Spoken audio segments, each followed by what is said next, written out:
Hello? May hapon yan ako tanan sa salamat ko sa present sa mata ko sa witness sa among kasal ni John na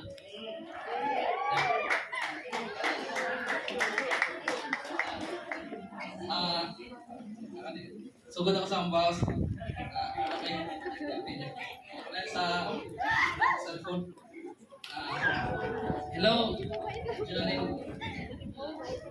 When I first saw you, sama ko kasi witness kita to. Nakita ta sa year 2016 na sila dire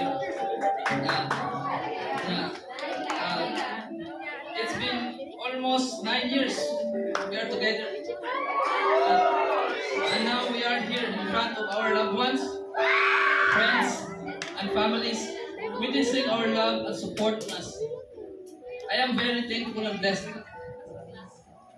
Through you, God has shown me that His love is not earned, but received. And I'm not so broken to behold. I can't wait to see you as a mother, to watch you nurture, guide, and love with the same grace, strength that first captured my heart.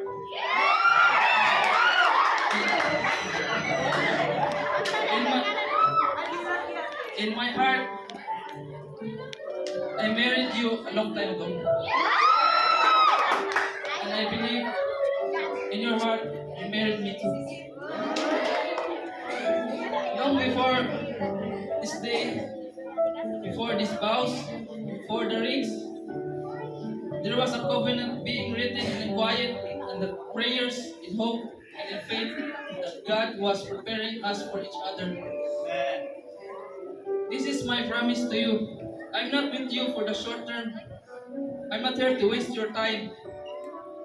I'm here to build a life, a future, and a story with you.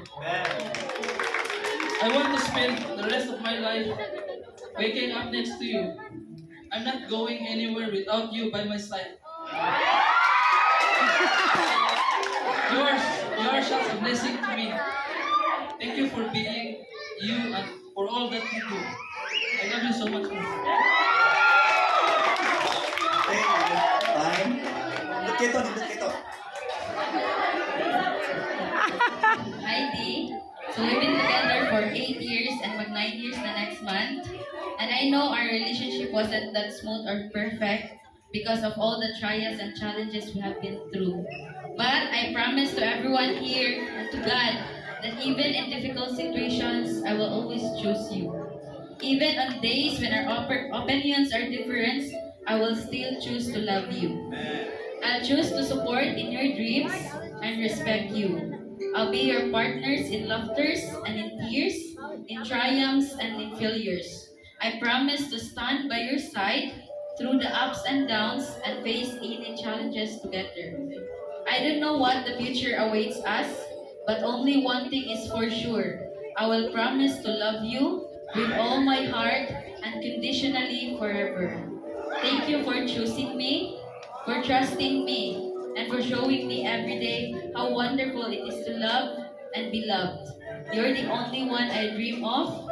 You're the only one I love. And every day we are together, I will love you even more. I love you so much now and forever. Lastly, I choose you, and I'll choose you over and over and over. Without choice, without doubt, in heartbeat, I'll keep choosing you.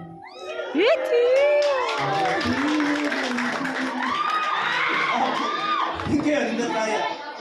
May I call on the ring bearer?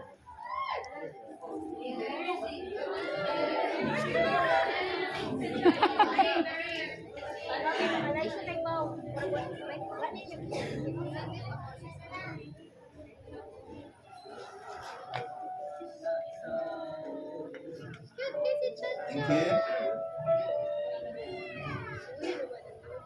These rings are symbols of your commitment of love. They are made of gold expressing purity, which should always be in your marriage. They are formed in circles expressing the ending dimension of your love and the eternal love of God. Share these rings now in the full awareness of Christ's love in you and through you.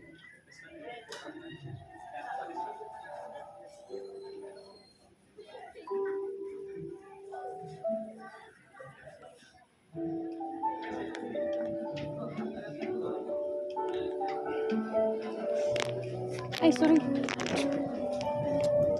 Managi, di man gabon na ito makita.